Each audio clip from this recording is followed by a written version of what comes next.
Paano kung ang babaeng iniyakan mo, tinawag mong salot at ipinagtabuyan mo sa gitna ng malakas na bagyo, ay siya palang tunay na may-ari ng lahat ng yaman ay pinagmamayabang mo? The Rejected Wife, The Billionaire and Their Genius Triplets.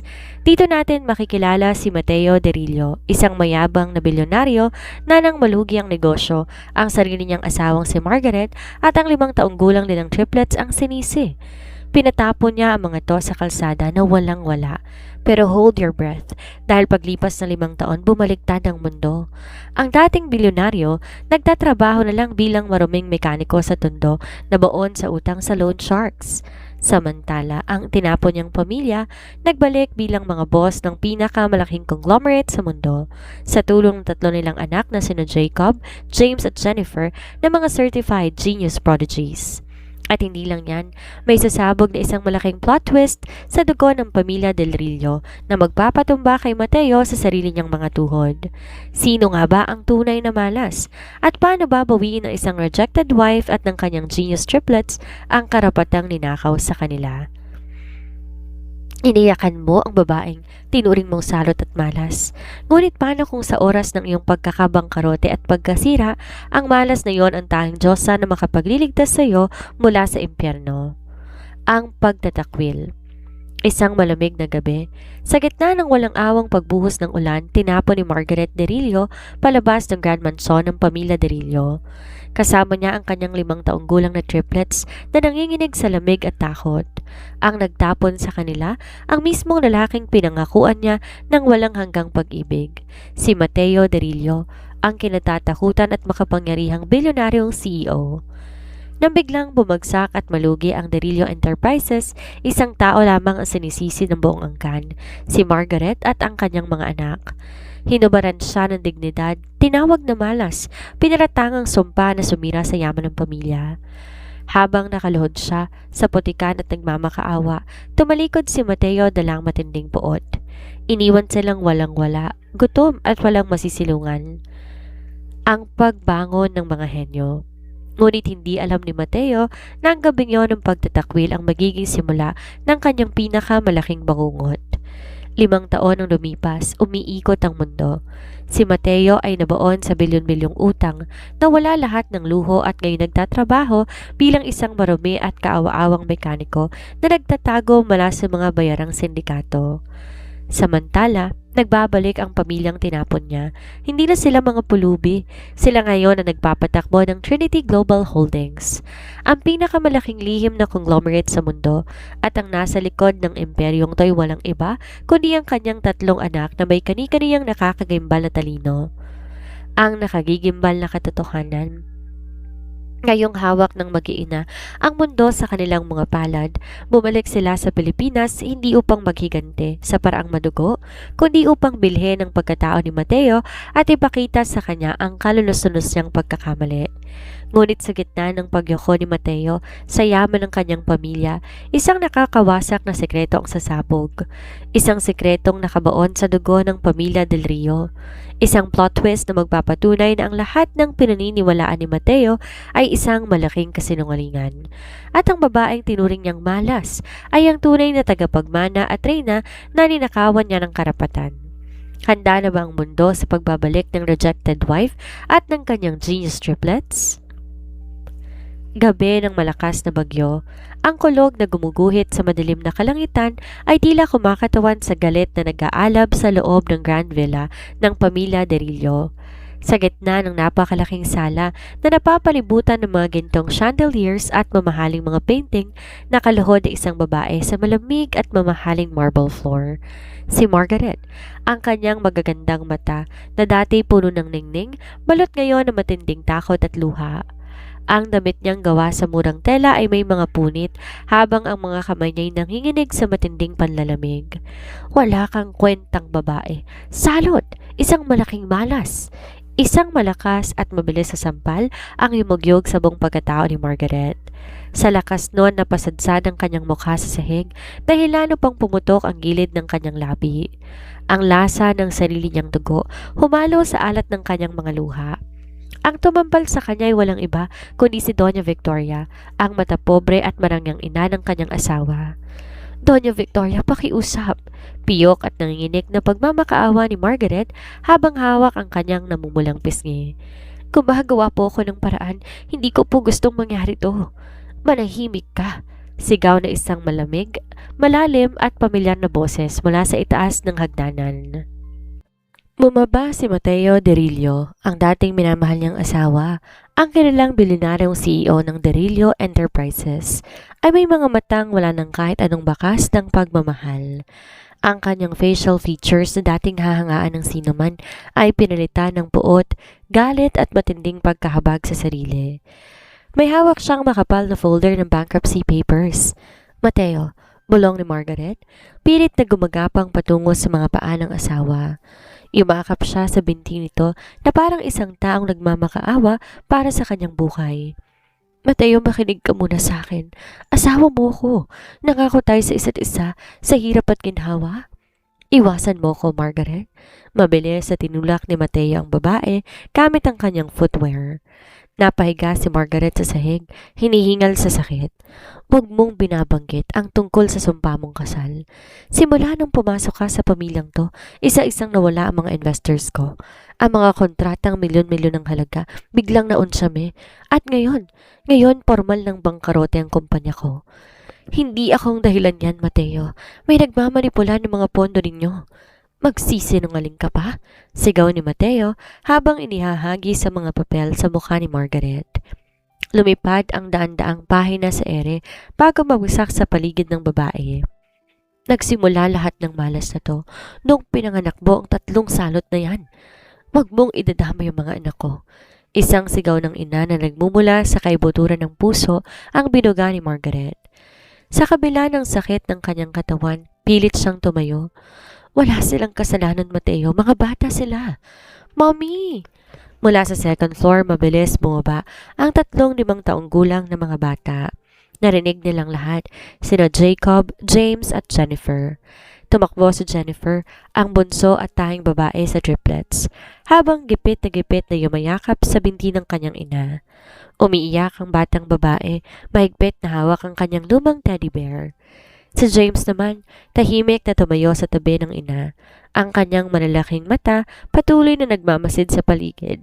Tinatala bawat detalye ng pang-aalipusta. Ngunit si Jacob na panganay sa triplets ay humakbang sa harap ng kanyang ina at kapatid. Harapan niyang tiningnan ang kanyang ama, walang bakas ng takot sa mata ng 5 taong gulang na bata, tayong matinding puot at pait na hindi pambata. Huwag mong hahawakan si Mommy. Malamig at matigas na sabi ni Jacob.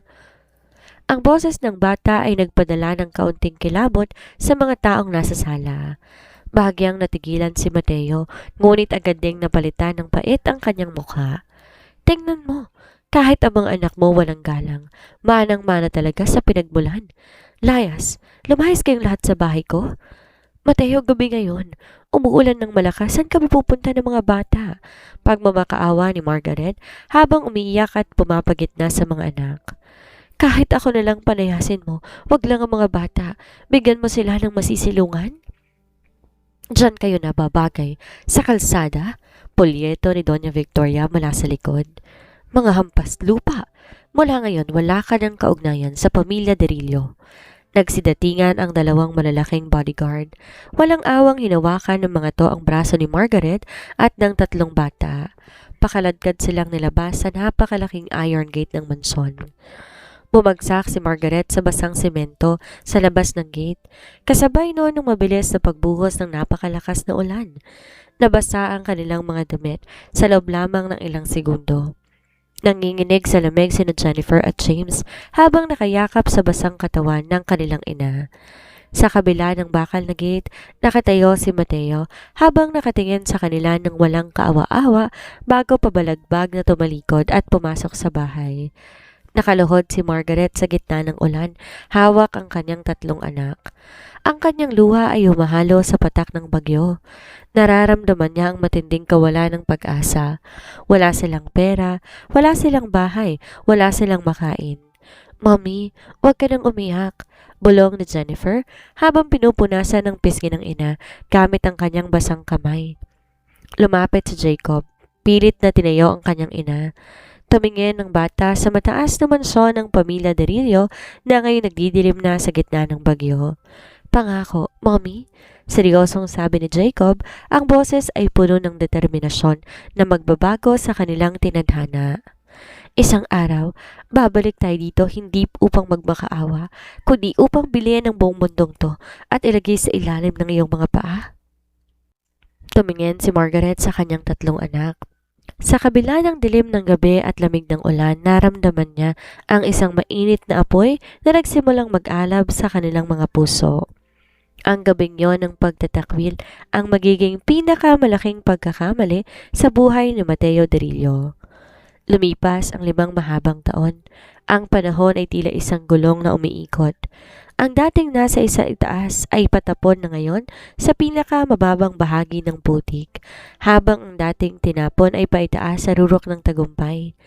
Sa isang marumi, madilim at maasong eskinita sa Tondo, Maynila, umaalingaw-ngaw ang tunog ng mga pukpok ng martilyo at amoy ng lumang langis at gasolina.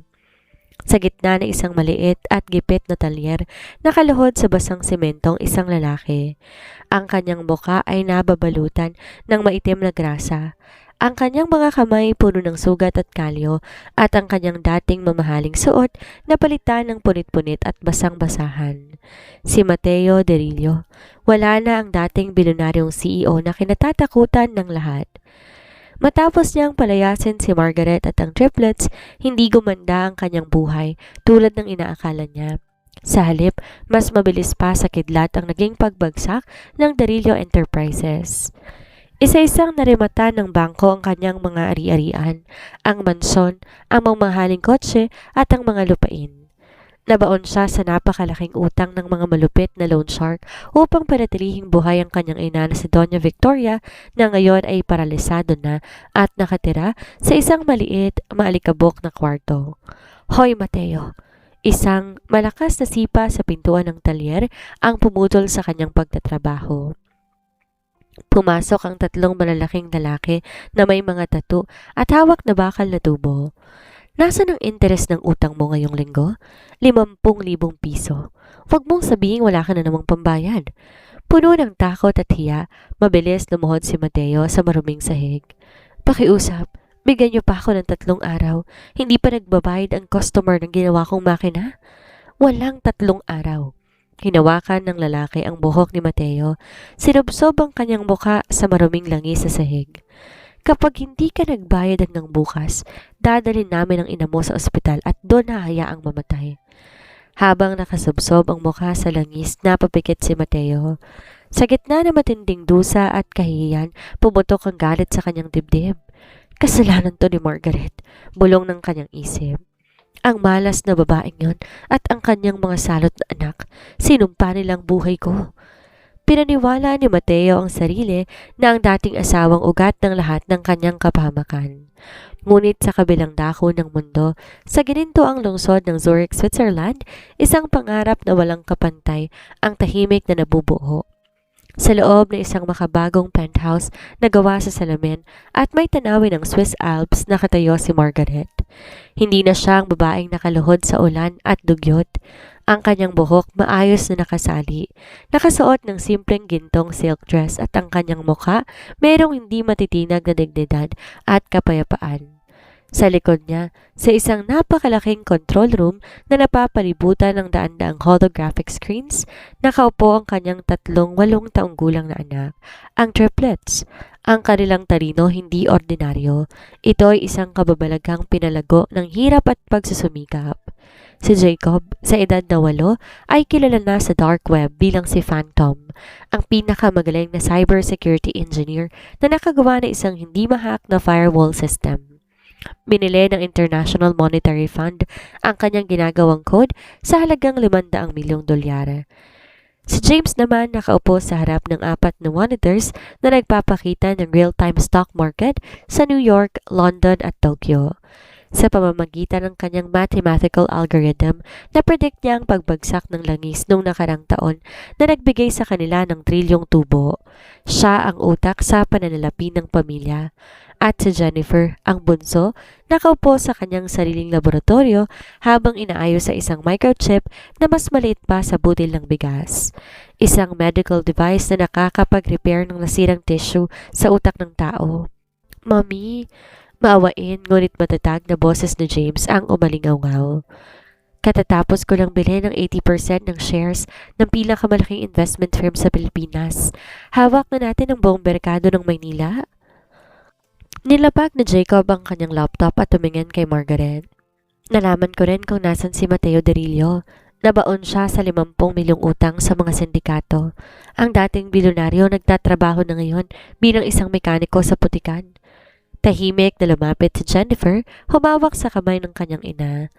Mommy, sapat ng 5 taon. Nabuo na namin ang Trinity Global Holdings. Pangalan mo ng pinakamakapangyarihan sa Europa at Asia. Handa ka na bang bumalik? Tumingin si Margaret sa malawak na langit mula sa bintana. May konting pait pa rin sa kanyang puso, ngunit mas nangingibabo ang pagmamahal niya sa 3 anghel na nagligtas sa kanya mula sa kamatayan. Babalik tayo, mahinang wika ni Margaret. Ngunit may matinding kapangyarihan sa bawat salita. Babalik tayo sa Pilipinas, hindi upang maghiganti, kundi ibang pamukha sa kanila ng pamilyang tinapon nila sa basurahan ang siyang magmamay-ari ng kanilang buong mundo. Ngumiti ang triplets, isang ngiting puno ng kumpiyansa at katalinuhan. Ang oras ng paniningil ay dumating na. Mainit ang sikat ng araw sa tondo, ngunit mas mainit ang tensyon sa loob ng marumi at maalikabok na talyer. Ang amoy ng sunog na goma, lumang langis at kalawang ay humahalo sa amoy ng pawis ni Mateo Derillo. Pakiusap, Boss Berto. Huwag niyo munang kukunin ang huling gamit ko. Pagmamakaawa ni Mateo. Nakaluhod siya sa maruming semento, hawak ang paanan ng pinuno ng mga bayarang naniningil ng utang. Ang kanyang mukha nababalutan ng maitim na grasa at ang kanyang mga palad ay puno ng mga dumudugong sugat dahil sa walang patid na pagtatrabaho. Napakakapal din naman ng mukha mo, Mateo.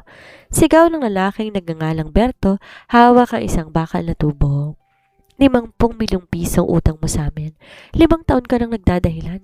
Ngayong araw kung di mo ibibigay ang pera, kukunin namin ang paralisado mong ina at ipapakulong ka namin habang buhay.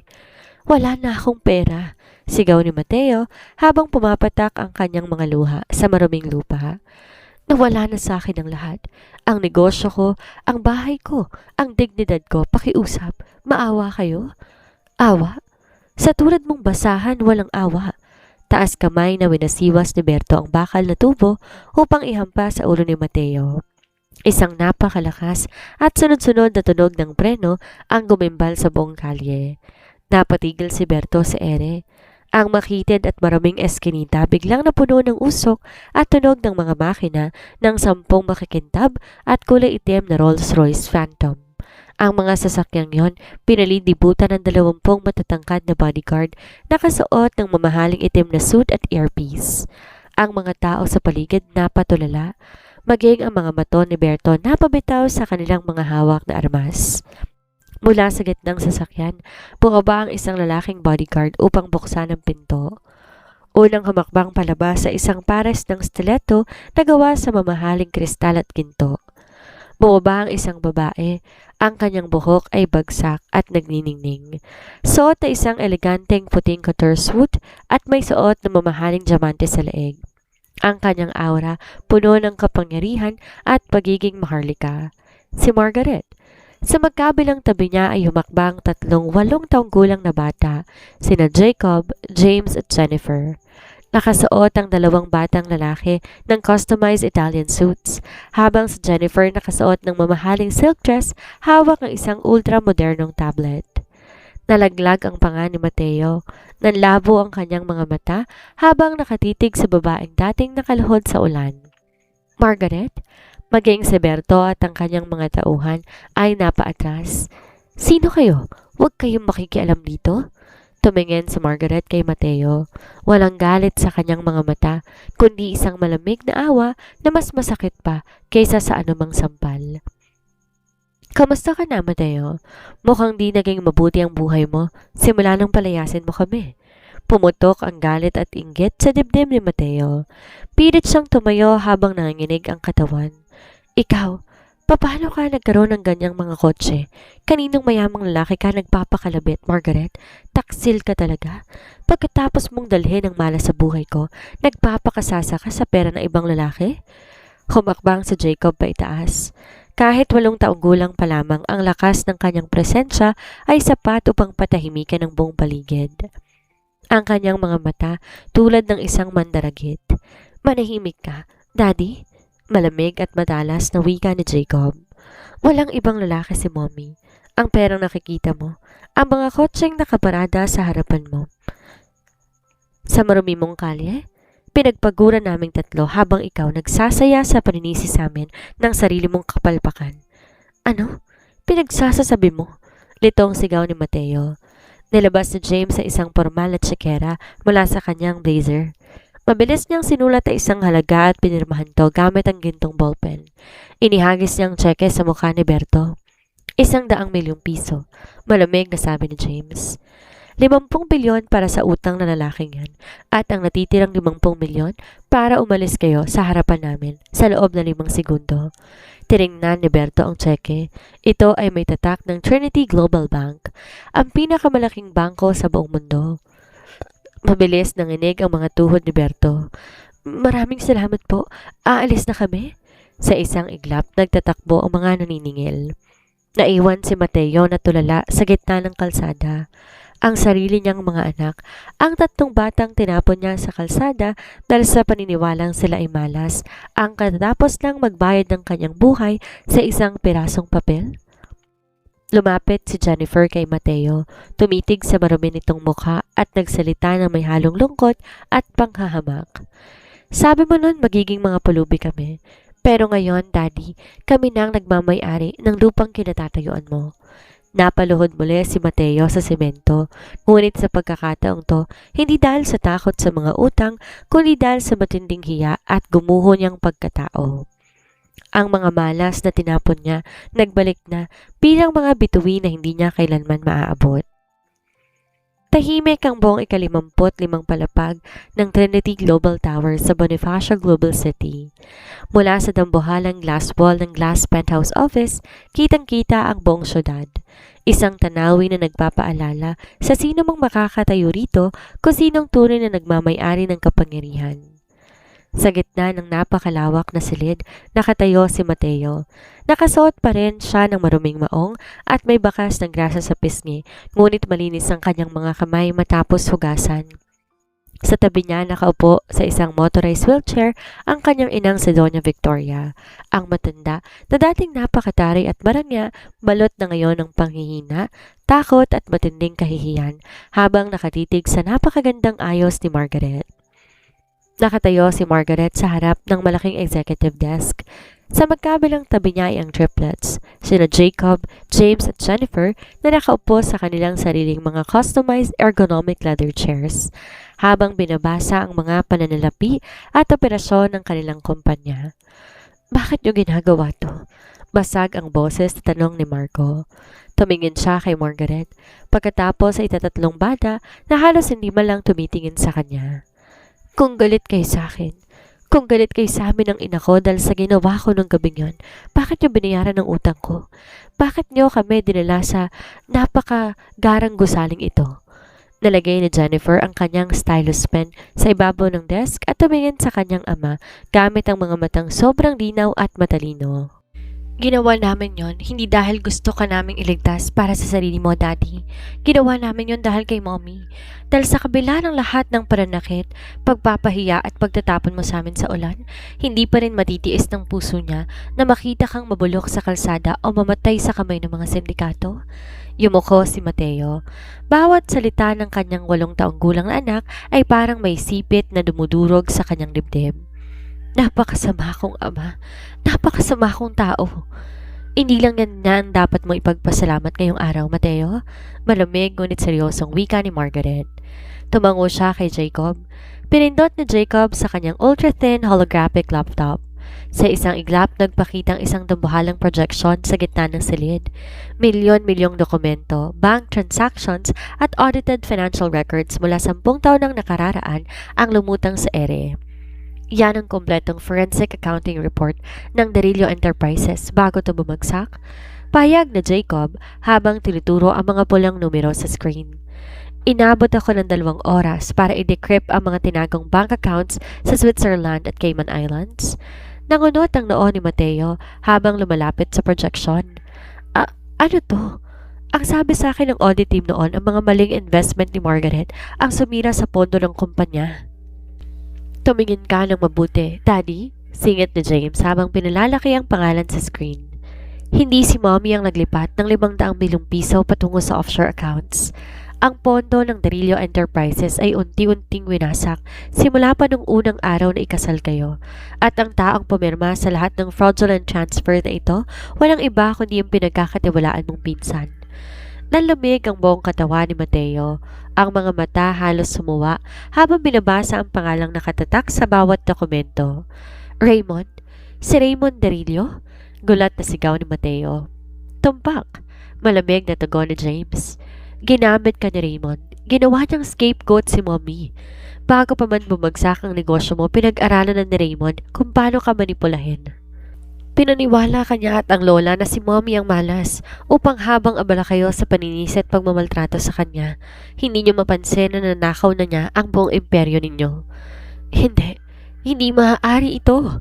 Napasigaw si Doña Victoria mula sa kanyang wheelchair. Nanginginig ang boses sa matinding pagkabigla. Si Raymond, ang paborito kong pamangkin, siya ang nagpalubog sa atin? Siya mismo, Lola, pait na sagot ni Jennifer. Habang si Mommy nagtatrabaho bilang dishwasher, tagalinis ng banyo sa Europa para mapakain kami, si Raymond nagpapakasasa sa perang ninakaw niya sa inyo. Siya rin ang nagpondo sa mga loan sharks na naniningil sa inyo ngayon para tuluyan kayong maburas sa mundo. Bumagsak si Mateo sa kanyang mga tuhod. Ang malamig na sahig ng penthouse ay naramdaman niya, ngunit mas malamig ang katotohanang sumaksak sa kanyang pagkatao. Pinaniwalaan niyang isang kasinungalingan, sinira ang sarili niyang pamilya, tinapon sa putik ang babaeng tunay na nagmamahal sa kanya at ang 3 anghel na kaya palang may-ari ng mundo. Lahat ng yon dahil sa sarili niyang kabubuhan at matinding kayabangan. Margaret, hagulhol ni Mateo. Nagsimulang pumatak ang kanyang mga luha sa makintab na floor. Niyukod ang kanyang ulo hanggang sa humalik ang kanyang noo sa semento sa tapat ng mga paa ni Margaret. Patawarin mo ko. Patawarin mo ko, Margaret. Napakagago kong asawa. Napakasama kong ama. Pumatay ako ng sarili kong pamilya dahil sa kagaguhan ko. Tumingin si Margaret sa nakaluhod na lalaki. Wala nang galit sa kanyang puso. Ngunit ang sugat ng nakaraan ay hindi basta-basta mabubura ng luha. Masyado nang huli ang mga luha mo, Mateo. Mahinang wika ni Margaret. Ngunit hindi pa nagtatapos ang kwento dahil ang totoong dusa mo ay magsisimula pa lamang. Habang nakaluhod si Mateo sa malamig na sahig ng penthouse at umiiyak sa matinding pagsisisi, biglang namatay lahat ng ilaw sa buong 55 palapag ng Trinity Global Tower. Napalitan ng kulay pulang emergency lights ang buong silid, kasabay na malakas na ugong ng alarm na nagpapahiwatig ng isang security breach. Anong nangyayari? Gulat na tanong ni Mateo habang mabilis na pinaliligiran ng kanyang katawan si Margaret at ang mga bata bilang proteksyon. Bumukas na napakalakas ang nabuhalang pinto ng penthouse. Pumasok ang 5 lalaking nakaitim at may hawak na submachine guns. Kasunod na isang lalaking nakasuot ng mamahaling suit, may hawak na baril at may nakaiiritang ngisi sa kanyang mukha. Si Raymond Darillo. Napakahusay. Napakahusay talaga ng genius triplets na yan. Pumalakpak ng marahan si Raymond habang naglalakad patungo sa gitna ng silid. Di ko akalain na ang 3 batang tinapon mo sa kalsada, Mateo, ang makakadiscover sa ginawa kong paglipat ng mga pondo 10 taon ang nakakaraan. Raymond, galit na sigaw ni Mateo. Pilit siyang tumayo kahit nanginginig ang kanyang mga tuhod. Tinuring kitang kapatid. Pinagkatiwala ko sa iyong kumpanya. Bakit mo ginawa sa amin to? Tinuring na kapatid. Tumawa ng napakalakas si Raymond, isang tawang puno ng pait at matinding inggit. Napaka-bobo mo talaga, Mateo. Simulat sa pool, ginamit lang kita. At ngayong nalaman nyo ng katotohanan, hindi ko hahatiin pamigay ang imperyo ko. Papatayin ko kayo lahat dito at ituturo ko ang kasalanan sa mga terorista. Raymond, pakiusap. Pamilya tayo. Sigaw ni Doña Victoria mula sa kanyang wheelchair, umiiyak habang nakatitig sa kanyang paboritong pamangkin. Tumingin si Raymond sa matanda at mas lalong lumapad ang kanyang ngisi. Pamilya? Diyan ka nagkakamali, Tia Victoria. Gusto mo bang malaman ang pinakamalaking kasinungalingang tinago sa pamilyang to sa loob ng mahigit 30 taon? Tinutok ni Raymond ang kanyang baril sa ulo ni Mateo. Anong pinagsasabi mo? Nanginginig na tanong ni Mateo. Si Mateo, wika ni Raymond habang nakatitig sa matanda. Si Mateo na pinagmamalaki mong anak, Victoria, ay hindi mo tunay na anak. Aparato ng katahimikan ang bumalot sa buong silid. Bawat isa ay napatigil, maging sina Jacob at James natigilan habang nakatitig sa kanilang ama. Ano? Bulong ni Mateo. Naramdaman ng mabilis na paglamig ng kanyang dugo. Nagsisinungaling ka. Nagsisinungaling? Tumawa si Raymond. Isang linggo matapos ipanganak ang tunay na anak ni Victoria, namatay ang sanggol sa ospital dahil sa pneumonia. Sa takot ng doktor at ng pamilyang mawala ng tagapagmana, bumili sila ng sanggol mula sa isang pulubing babae sa kalsada. Ikaw yon, Mateo. Isang basahan na pinalit sa tunay na drilyo. Gumuho ang mundo ni Mateo. Lumapit siya sa kanyang ina. Ina, sabihin mong hindi totoo to. Sabihin mong anak mo ko. Ngunit, hindi na nakatingin si Doña Victoria sa kanyang mga mata. Umiyak lang ang matanda at niyuko ang kanyang ulo. Isang tahimik na pag-amin na nagwawasak sa buong mundo at buhay ni Mateo. At alam mo kung sino ang tunay na may dugong darilyo? Patuloy ni Raymond habang pinalalabas sa isang lumang birth certificate at DNA result mula sa kanyang coat pocket. Ang tunay na kapatid ng ama ko. Ang nakatagong panganay na anak na tinago sa probinsya ay walang iba kundi ang ama ni Margaret. Nanlaki ang mga mata ni Margaret. Ibig sabihin, patuloy ni Raymond habang nakatitig kay Mateo, ang babaeng tinuring mong salot, ang babaeng tinawag mong malas, ang babaeng pinagtabuyan mo sa ulan at pinaratangang sumira sa pamilya mo. Siya ang tunay na tagapagmana at may-ari ng buong imperyo at yaman ng darilyo simulat sa pool. Ang mga salitang iyon ay parang dambuhalang kidlat na sumabog sa mismong dibdib ni Mateo. Wala siyang dugong maharlika. Siya ay isang ampon na galing sa kalsada. At ang babaeng tinapon niya sa putik, ang babaeng pinulayas at inilipusta ng kanyang pamilya ay ang tunay na reyna at may-ari ng lahat ng bagay na pinagmamalaki niya noon. Napasadsad si Mateo sa sahig, ang kanyang buong pagkatao, ang kanyang kayabangan, at ang kanyang prinsipyo sa buhay tuluyang nadurog at naging abo. Ngayon, ngumisi si Raymond habang kinasa ang kanyang baril at tinutok ito sa noo ni Margaret. Dahil alam niyo ng lahat, oras na para mamatay ang tunay na tagapagmana. Nakakatulig ang katahimikan sa loob ng penthouse matapos sumabog ang nakagigimbal na katotohanan. Si Raymond may nakakakilabot ng ngisi habang ang daliri nito'y unti-unting pumipipis sa baril na nakatutok sa pagitan ng mga mata ni Margaret. Mamatay ka na, Margaret. Sa'yo matatapos ang angka ng mga darilyo, sigaw ni Raymond. Ngunit bago pa man niya may dikit ang kalabit. Initiating Protocol Zebra. Malamig, walang emosyon at kalkulado ang boses ni Jennifer na umalingaw-ngaw mula sa kanyang maliit na wrist communicator. Sa loob lang ng isang iglap, namatay lahat ng emergency lights. Ang buong 55 palapag, balot ng maipipintang kadiliman. Ano to? Nasaan ang ilaw? Sigaw ng isa sa mga armadong tauhan ni Raymond. Di alam ng mga kalaban na bago pa man pumasok si Raymond, mabilis nang nahack ni Jacob ang neural defense system ng buong gusali. Gamit ang night vision goggles na dinisenyo mismo ni Jennifer, nakikita ng triplet sa bawat galaw sa dilim. Mula sa kisame, mabilis na lumabas ang 3 micro-drones na gawa ni Jennifer. Nagpakawala ang mga ito ng concentrated paralyzing gas sa tapat mismo ng mukha ng 4 na armadong minudensya ni Raymond. Sa loob lamang ng 3 segundo, narinig ang sunod-sunod na pagbagsak ng mga katawan sa sahig. Makawalang kwenta. Saan kayo naroon? Naghihisterya ang sigaw ni Raymond habang nagpaputok ng walang pakundangan sa dilim. Ang mga bala tumama sa mga salamin at pader, naglikha ng mga spark na saglit na nagpaikot ng liwanag sa silid. Isa sa mga bala patungo sa direksyon kung saan nakatayo si Margaret na kasalukuyang nakahawak sa mga anak. Sa gitna ng kadiliman, kahit gumuho na ang kanyang buong mundo, dahil sa nalamang katotohanan, isa lang ang pumasok sa isip ni Mateo. Protektahan sila. Margaret, dapa!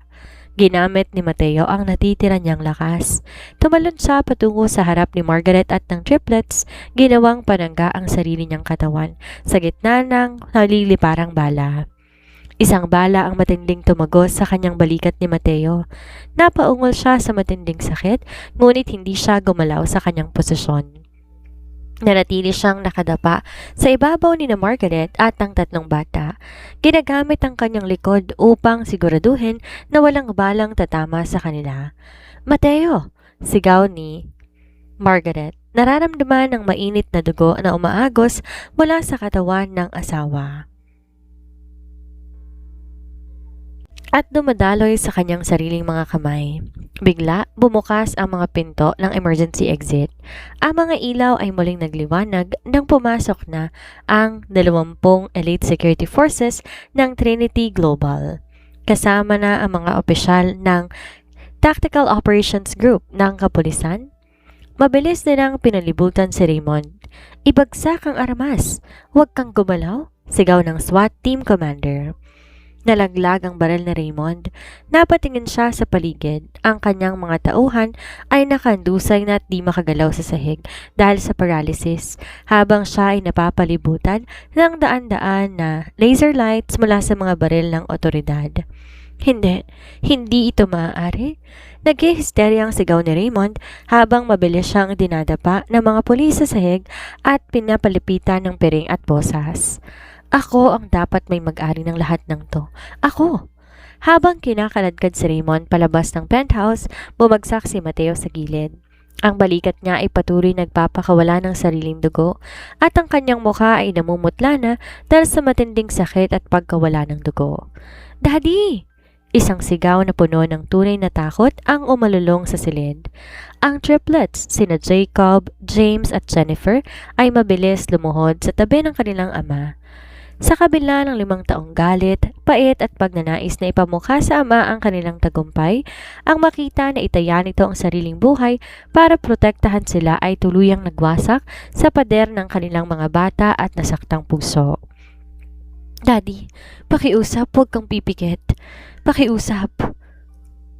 Nanginginig na sabi ni Jennifer, habang ginagamit ang kanyang maliit na kamay upang diinan ang sugat ni Mateo. Tumingin si Mateo sa tatlong bata. Nangiti siya ng bahagya sa kabila ng matinding sakit. Inabot ng kanyang nanginginig na mga kamay ang pisngi ni Jacob. Jacob, James, Jennifer, mahinang bulong ni Mateo. Basag ang boses at may luhang gumuhit sa marumi niyang pisngi. Patawarin ninyo si Daddy.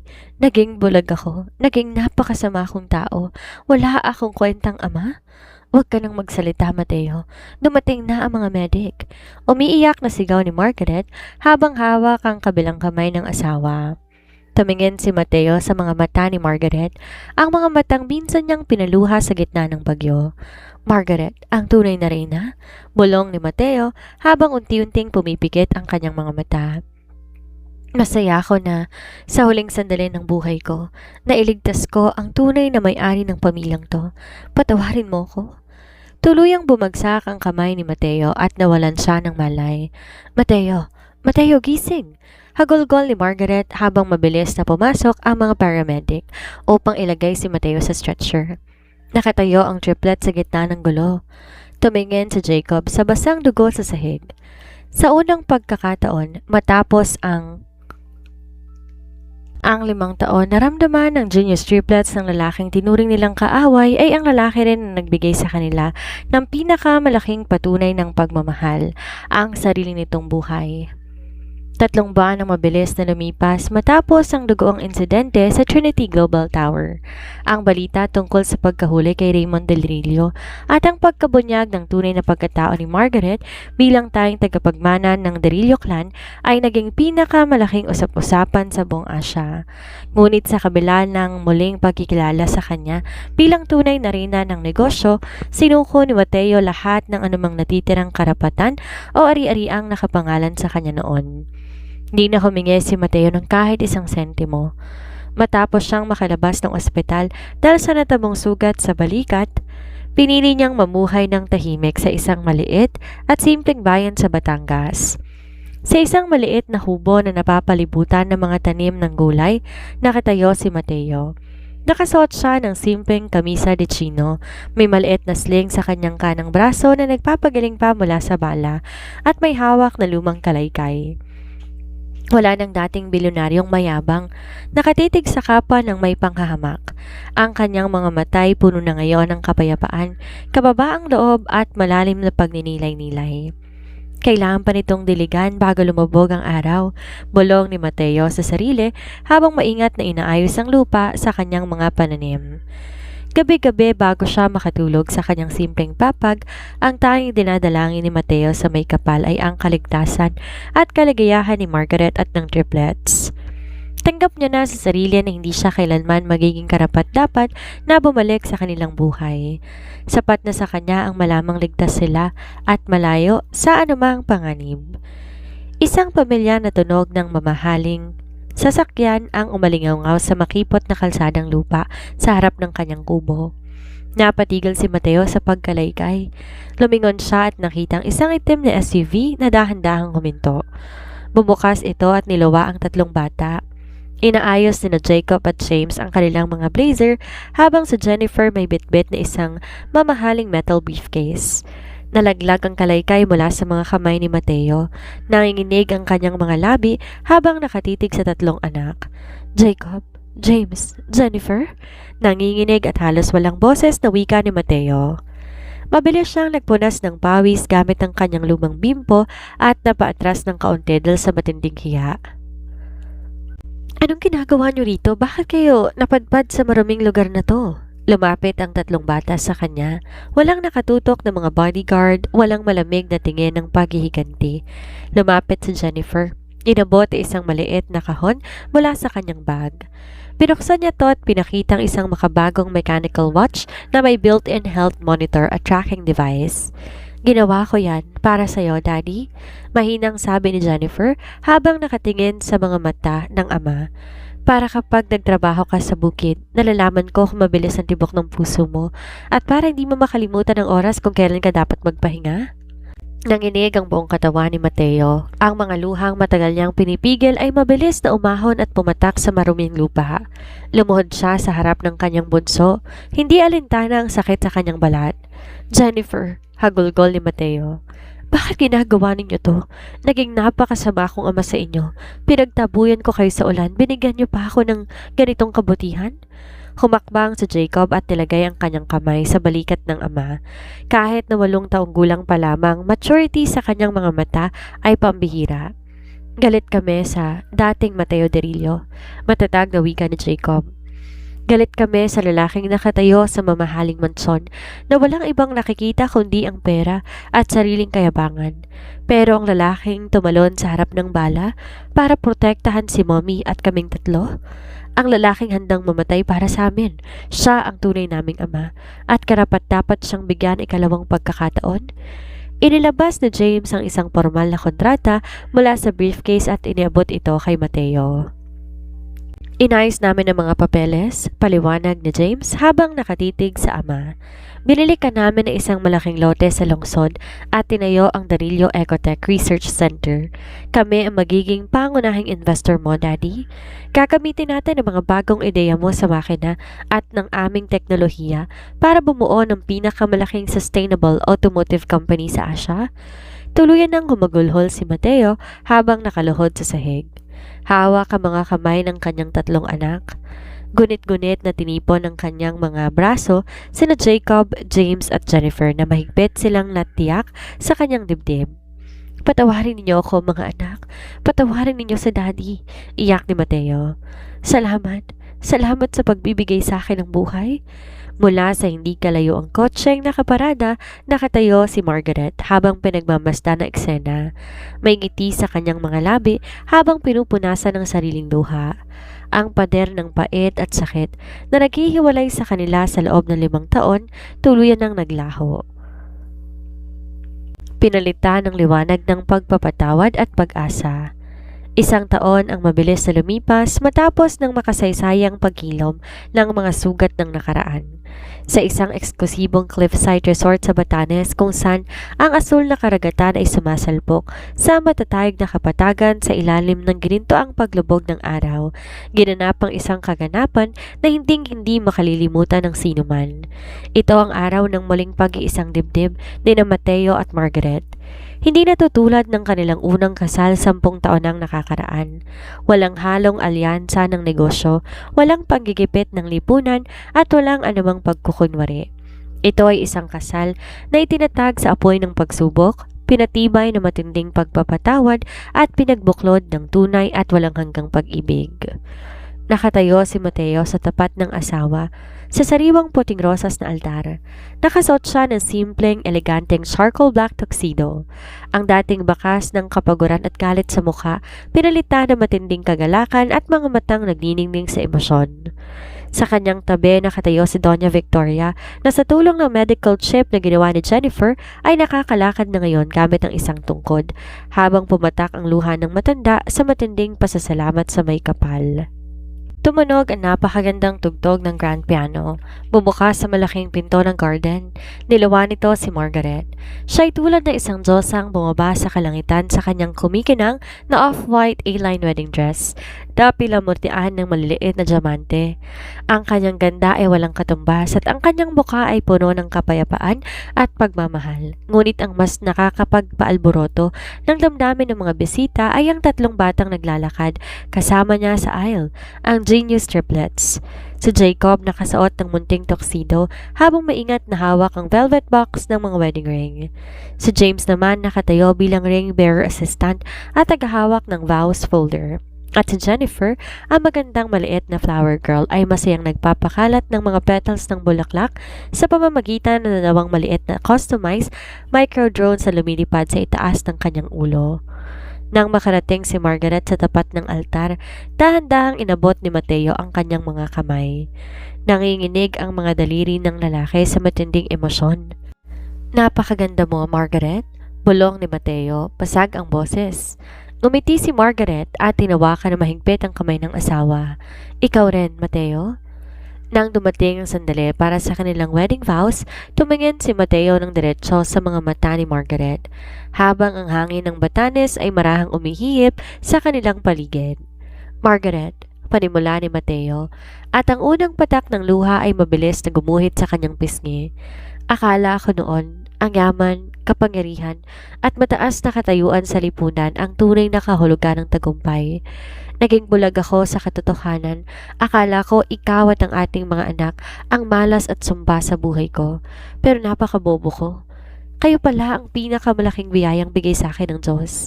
Pumiyok ang boses ni Mateo habang nakatitig sa 3 anak na nakatayo sa kanilang tabi.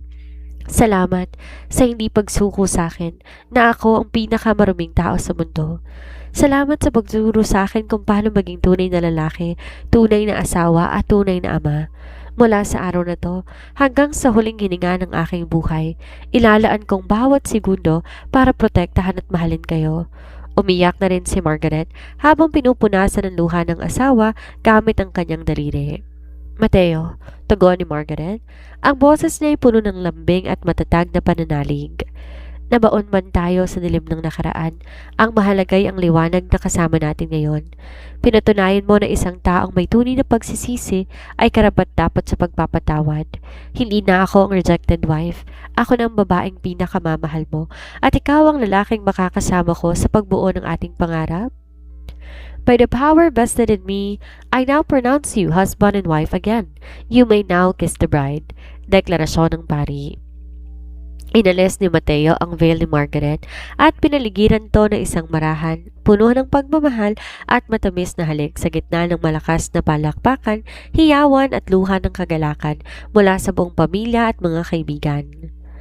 Sa gabi ng resepsyon, habang ang mga bisita'y masayang nagsasayawan, lumabas si Mateo at Margaret sa malawak na balcony ng resort na nakatanaw sa starlit ocean. Lumapit ang triplet sa kanila. Si Jennifer kumatok sa binti ni Mateo at nagpabuhat habang si Jacob at James ay tumayo sa magkabilang tabi ng kanilang mga magulang. "Daddy?" tanong ni Jacob habang nakatingin sa mga bituin sa kalangitan. "Masaya ka ba na kami ang naging anak mo?" Yumuko si Mateo. Hinalikan ang ulo ni Jacob at James at mahigpit na niyakap ang tatlo kasama si Margaret. "Kayo ang pinakamagandang bagay na nangyari sa buhay ko, mga anak," emosyonal na sagot ni Mateo. "Kayo ang aking genius triplets at ang mommy ninyo ang aking reyna." Tumingin si Margaret sa kanyang pamilya. Ang pamilyang minsan ang nawasak sa gitna ng ulan, ngunit ngayon muling nabuo at naging mas matatag pa kaysa anumang imperyo sa mundo. Ang kwento ng The Rejected Wife, The Billionaire, and Their Genius Triplets ay hindi nagtapos sa paghihiganti, kundi sa pinakamatamis na tagumpay ng pagpapatawad, pagbabago at walang katapusang pag-ibig. Mula sa isang malamig na gabi na puno ng luha at pagtatakwil sa gitna ng bagyo, hanggang sa marangya at emosyonal na kasal sa ibabaw ng cliffside ng Batanes, tunay ngang napakagandang paalaala ng kwento ni na Mateo, Margaret at ng ating genius triplets na sina Jacob, James at Jennifer. Huwag mong hahamakin ang taong nasa ibaba at huwag mong isisi sa iba ang sarili mong kapalpakan. Ang tunay na katatagan ng isang tao ay hindi nasusukat sa yaman, posisyon o titulo na hawak niya ngayon, kundi sa kung paano siyang tumatayo kapag nawala ang lahat sa kanya. Ang galit at pagnanais na maghiganti ay nakakagawad ng panandaliang kasiyahan, ngunit ang pagpapatawad at kababaang loob ang tanging susi upang makamit ang tunay na tagumpay at kapayapaan sa buhay. At muli, ako po si Miss Sandra. Maraming salamat po.